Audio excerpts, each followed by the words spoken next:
Hello sports fans, welcome to Super Sports Central. Today, we'll be going over my Week 5 NFL Power Rankings. So we'll start off by briefly recapping last week's rankings and what those teams did in Week 4. Last week at Week 10, I had the Chiefs. They dominated the Ravens 37-20. Ninth was the Colts. They lost to the Rams 27-20. Eighth, I had the Commanders. They lost to the Falcons 34-27. Seventh was the Ravens. They got destroyed by the Chiefs 37-20. Sixth was the Packers. They tied the Cowboys 40-40. Fifth was the Buccaneers. They lost to the Eagles 31-25. Fourth was the Chargers. They're upset with the Giants, losing 21-18. Third was the Lions. They easily beat the Browns 34-10. Second, I had the Eagles. They beat the Buccaneers 31-25. And number one was the Bills. They beat the Saints 31-19. But getting into this week's rankings, beating things at number 10, I've got the Colts. So the Colts, they drop a spot to number 10 after they dropped their first game of the season, losing to the Rams 27-20. And this was definitely a game the Colts could have won, especially factoring in the fumble that Donnie Mitchell had at the goal line. But the Colts offense, they were okay. They scored 20 points, although Daniel Jones wasn't great throwing the football, throwing for 262 yards, a touchdown, and 2 interceptions. And then the run game for the Colts also wasn't great, as Jonathan Taylor was held to 76 yards, and the Colts as a team only ran for 85 yards. And then defensively, the Colts also didn't play their best game, allowing 27 points, and really struggling to stop the pass, allowing 360 passing yards. But overall, this wasn't a terrible performance for the Colts. It definitely wasn't their best game, but after a close loss to the Rams, I've got the Colts falling a spot to number 10. Ninth, I have the Seahawks. So the Seahawks enter my top 10 at number 9, after they beat the Cardinals by a score of 23-20 on a walk-off field goal. And this is a pretty solid win for the Seahawks. They got off to a great start, winning 14-3 at the half and 17-3 early in the third quarter, but then they let the Cardinals back into the game before they ended up winning on a field goal as time expired. But the Seahawks, they played pretty well. Sam Darnold played a good game, throwing for 242 yards and a touchdown, and the Seahawks, they were also great on the ground with 155 yards and a touchdown on 4.4 yards a carry. And then the defense for the Seahawks, they were also great outside of the fourth quarter. But overall, the defense did play pretty well, allowing just 4 yards per play, getting 6 sacks, and forcing a couple turnovers. But this was a good win for the Seahawks, getting a road win over a division rival. It's their 8th straight win against the Cardinals, and for Seahawks head coach Mike Macdonald, he's actually just the 5th coach in NFL history to win 9 of his first 10 games on the road. But the Seahawks, they looked good, and after another road win, I've got the Seahawks at number 9. 8th, I have the Buccaneers. The Buccaneers, they fall a few spots as they lost the Eagles by a score of 31-25. And the Buccaneers, they fell behind big and early in this game, as they were down 24-3 late in the first half. But then they started to come back and made it a pretty close game before the comeback ended up falling short. But the offense for the Buccaneers didn't play their best game, but they also weren't terrible. Baker Mayfield played pretty well with 289 yards, 2 touchdowns, and an interception, and rookie receiver Emeka Egbuka continued his great start to his NFL career, with 4 catches for 101 yards and a touchdown. And then running back Bucky Irving also had a big game, with 63 rushing yards and 102 receiving yards and a receiving touchdown. Then the defense for the Buccaneers, they weren't terrible, allowing just 200 yards and 4 yards per play, although they did allow over 30 points. But this wasn't a great game for the Buccaneers. They definitely made it interesting and came back to almost win the game, but although it fell short. And after the Buccaneers lose their first game of the season, I've got them dropping to number 8. 7th, I've got the Chargers. So the Chargers, they're another team dropping a few spots after their first loss of the season, as they lost to the Giants 21-18. And this was not a great game for the Chargers. The offense struggled with just 18 points, and a big reason why was the offensive line. As starting left tackle Joe Alt left the game with an injury, and he did not return, and without Alt in the game, the offensive line was awful, as Justin Herbert was under constant pressure.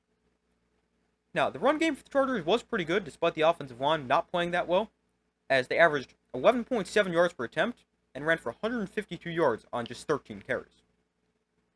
But the pass game, they were not good. Justin Herbert was under constant pressure. He threw for a season-low 203 yards and also had 2 interceptions.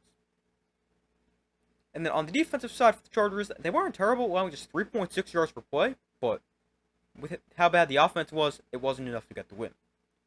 But the Chargers, not a great loss, going from undefeated to now losing to the previous win with Giants.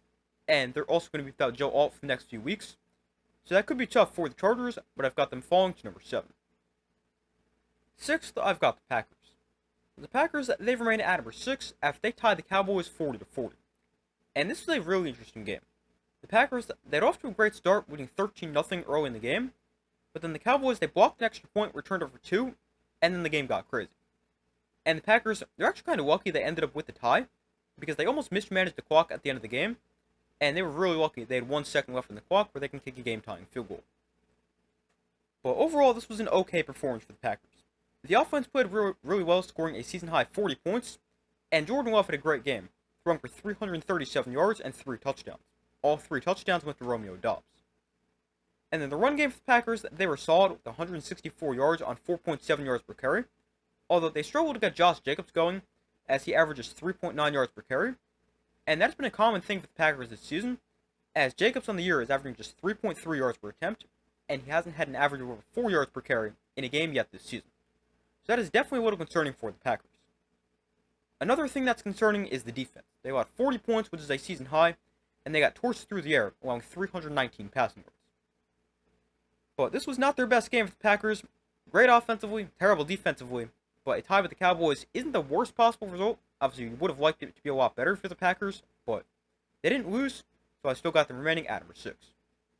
Fifth, I have the Chiefs. So the Chiefs, they jump up to number 5 after they dominated the Ravens at 37-20. And this was a great win for the Chiefs.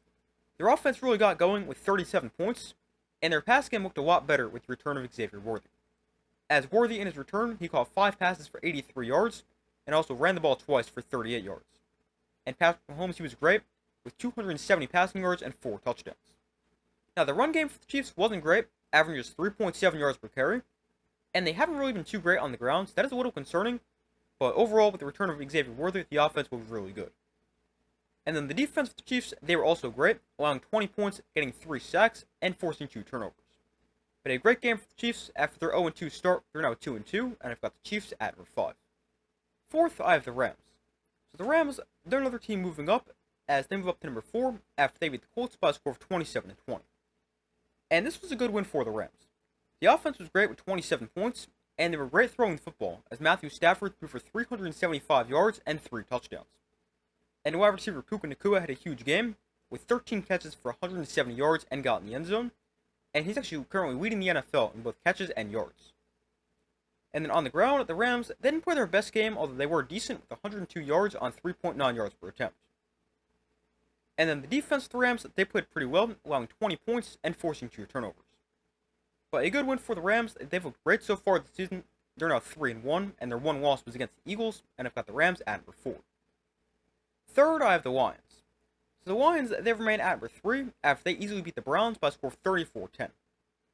The offense of the Lions was good, putting up 34 points, although nobody on the offense really had huge numbers, but they still played pretty well. Jared Goff threw for 168 yards, 2 touchdowns, and an interception, and Jahmyr Gibbs played well with 91 yards and a touchdown. Amon-Ra St. Brown, he also caught 2 touchdowns. And then defensively, the Lions, they were great, allowing just 10 points, got 3 sacks, and forcing 3 turnovers, returning one of them for a touchdown. But this was a nice and easy win for the Lions, as they beat a Browns team that's obviously not very good. And the Lions, after an easy win, I've got them at number 3. Second, I've got the Eagles. So the Eagles, they've remained at number 2 after they beat the Buccaneers by a score of 31-25.